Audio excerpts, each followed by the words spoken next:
L'association, elle est née d'un projet qui dépendait en fait de la préfecture, un questionnement sur la condition des femmes en milieu rural et en agriculture. Parti de diverses réunions et d'un constat un peu euh, d'isolement et de besoins importants en fait, on a décidé de monter une association et puis de recréer surtout du lien social. Des partenaires, on en a plusieurs, mais on en a un en particulier très actif qui nous soutient depuis le début, qui a suivi le projet dès les premières réunions et qui nous a aidé à concrétiser la création de l'association et tout ce qu'on essaye de mettre en œuvre jusque-là. C'est le lycée agricole de Saint-Flour à Volzac avec le CFPPA. Donc les formations, sauf si elles ne sont pas en partenariat avec l'établissement bien sûr, elles se font au lycée.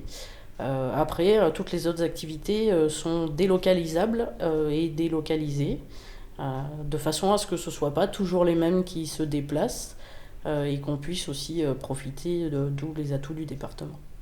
En moyenne, on a à peu près une quarantaine d'adhérents chaque année, essentiellement des femmes, hein, parce qu'au départ, cette association elle a été créée par un groupe de femmes, pour des femmes, mais pas seulement, on est ouvert aux hommes.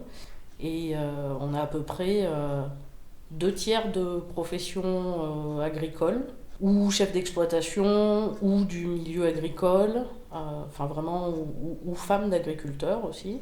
Et on a à peu près 1 tiers d'autres professions.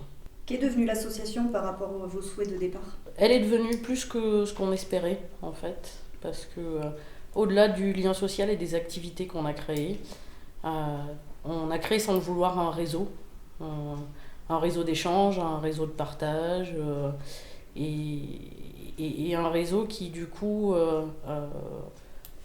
allège un peu la vie de tout le monde au besoin, dans un métier qui n'est pas toujours facile. Alors, on propose des activités découpées en 4 parties.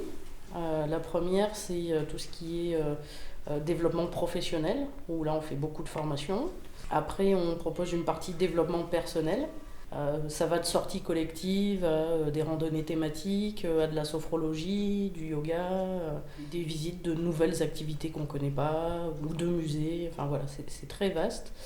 Il y a une partie transmission du savoir où on essaie de faire un travail un petit peu avec les jeunes, d'aider aussi des stagiaires.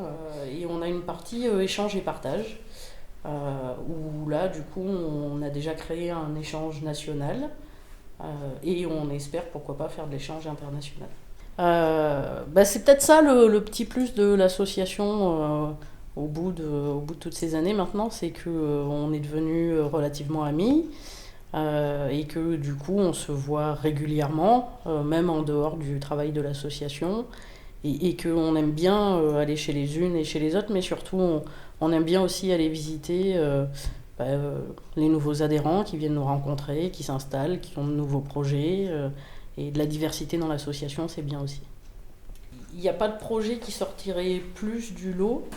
Euh, Tous sont des beaux projets. Après, dans chaque partie de notre programme, c'est les orientations qu'on a prises qui font que c'est chouette, quoi. Par exemple, pour les formations professionnelles, on s'est orienté sur des choses qui n'étaient pas disponibles dans le Cantal, entre autres de l'alternatif. Et c'est tout le petit plus qu'on peut apporter à ce qu'il y a déjà sur le département qui fait qu'à chaque fois, c'est un beau projet. Quelle perspective pour l'avenir? Qu'on soit encore là dans 5 ans, dans 10 ans et dans 15 ans, qu'on ait développé plus d'échanges et de partage au national et peut-être enfin à l'international, et puis qu'il y ait chaque fois plus d'adhérents pour agrandir notre réseau.